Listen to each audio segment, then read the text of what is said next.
What do you see as the number one problem or issue, whatever we want to call it, that modern women of this day are facing no matter what age? Is there one or two just common things you see that women are stuck on? With my age? Any age, the women you're serving. Okay, honest to goodness, the stage of menopause. Mhm. Yeah, we're rageful and we don't know what the hell is going on with our bodies, and we're all trying to figure it out. And I'm not shy to talk about it because it needs to be discussed of all these changes that are going on. And some of this stuff we didn't anticipate, you know, rapid mood swings or rage or waking or just brain fog, all these things that are happening that are really really hard to figure out. But being able to talk about it with other women and say, ah, yeah, uh-huh, sounds about right.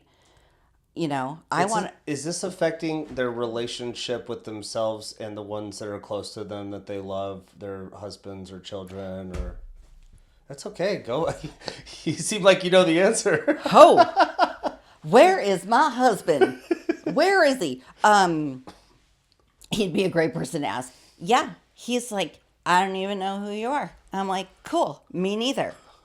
I don't know who the hell I am because of the changes and I was like, go on HRT, hormone replacement therapy. I am, thanks. But it really takes a lot of trial and error of getting that right. And when you have it right, sometimes there's a shift and like, oh geez, here we go again. We got to figure this one out. So it's constantly trying to manage what works for us. And a lot of us feel alone. And what I have read is that, how do I say this? Suicide in women is very, very prominent, for lack of better words, in this age bracket. Hmm. Because a Whereas lot, for younger men, it's very common right now too. Like 75% of the younger men, but maybe as you get older for the women, there's a reason why that's happening. Do you have any speculation why? I think it's because of what is changing in our bodies and our brains. And to be honest, I this is just coming to me. There is such a layer, pardon me, of grief that is happening to women in this stage. And not everybody recognizes it as grief. It is very profound for me and something that I've had to work on. We're saying goodbye to our bodies that we once had. We're saying goodbye to our children as they start their own lives. Uh, we're saying goodbye to who we once were and having to accept that we have limitations, perhaps, but we also have things to explore too. So, grief is big. And for me, because I've had so many surgeries on my body, the grief I have for my body not being able to do what it used to do is probably up there the highest. Is there pressure on women as the kids leave and the menopause sets in and the body is, Changing. the body's changing? Do you think women have become, I don't want to say like a sex symbol, but like are women looked at for their looks in a way in society? And as they get older, is it hard to come to terms with, I know for me, just even getting in my mid 40s, I don't have the kind of attraction, that I used to have in my 30s. And it doesn't hurt, but it feels like you become kind of invisible. Where, is that a pressure that women, when the looks sort of, I don't want to say fade, because I think women that are older are also very beautiful, but I think to themselves that it fades. Even if externally they're still beautiful, there's like, is there a sort of pressure for women to be a certain way as they get in their 50s and 60s that's kind of unspoken and maybe they're feeling that? Yeah, for sure. Uh, I think there is, but here's the duality of it. We also get to a point in this chapter of life where we're like, fuck it, this is who I am. Take it or leave it. Like you get to a point where you're like, I don't give a flying F what people think.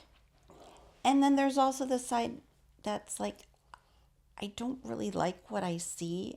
How can I make myself feel better so I could go out in the world and, kick some ass? So it is a duality. And I'm an example, pardon me, I'm an example of that. There are times where I'm like, oh my gosh, I don't care today. And there are other times like, wait, do I need something more? You know what I mean? Right. And that is the most honest answer I can give. Yes, there are pressures of society, but are we putting more pressure on ourselves than society is? And go ahead, put the pressure on. Not going to change me. I like myself who I am, and I'm tired of dealing with this, and I'm just going to show up as is. So a little bit of both, actually, or a lot of bit of both. Yeah. Does that make sense? Yeah. So you have a lot of men around you. You have a husband and your three sons. Do they still live at home or? No. They're gone? My eldest is expecting his first in like 10 days. Oh my gosh. So Congratulations. thank you. Another boy, because that's what the Andersons do. They just make boys, and it goes on and on and on. I am not joking. And my youngest is actually getting married this October. Wow. And my middle is single and doing his thing. Nice. Yeah. Let's talk about a little bit about your methodologies. I know there was, we talked about doing things in three. Can you tell me more about, why you chose that? How do you feel like that's effective and seeing it in actual work in the women you serve? Well, I would love to have a really cool, fun description of why threes are important to me. All I have, though, is it's my favorite number. And I knew that I wanted three children, and the threes just kept just repeating. And, in design, three is good, 1, 2, 3, and balancing it all out. However, I just tend to think in threes. And there's a lifeguard stand that has a 3C over on the beach near my house. And it really inspired me. Three was also my son's soccer number when he played soccer. So it just all kind of made sense. But the care, compassion, and communication just kind of came to me. And I thought, wow, after I saw the 3C lifeguard stand, to be honest. And communication is the foundation of everything. And we had talked about that. I don't think communication is just words. It's how you look at someone and how you position yourself and how you can give off energy that maybe you don't even know you're giving off as being safe and comforting. And that's kind of where the 3Cs came up. It was very random. I put my sand on my shoe, or put my phone on my shoe in the sand, and just took a picture of myself in front of the 3Cs, and that's what got it going. What are the three C's? Communication, care, and compassion. Communication, care, and compassion. In any order. Yeah. Nice. I'm a very compassionate person. I think that you can learn compassion. I'm extremely empathetic. I don't think that can be taught. I think you're just kind of born with it. And if you have a really traumatic childhood, it might just be a free invitation to empathy. I feel that because I had Right? a tough childhood and I have a lot of empathy. Yeah. It was almost like some sort of celestial divine gift in a way. I think, childhood can be tough for even privileged people that have a rich family. I mean, childhood's traumatic for most of us, I would say. Yeah. Not rich, ever. We're poor. But I do think that when you go through a lot of trauma, empathy just kind of coincides with it as we get older, and you can look at the world and people differently.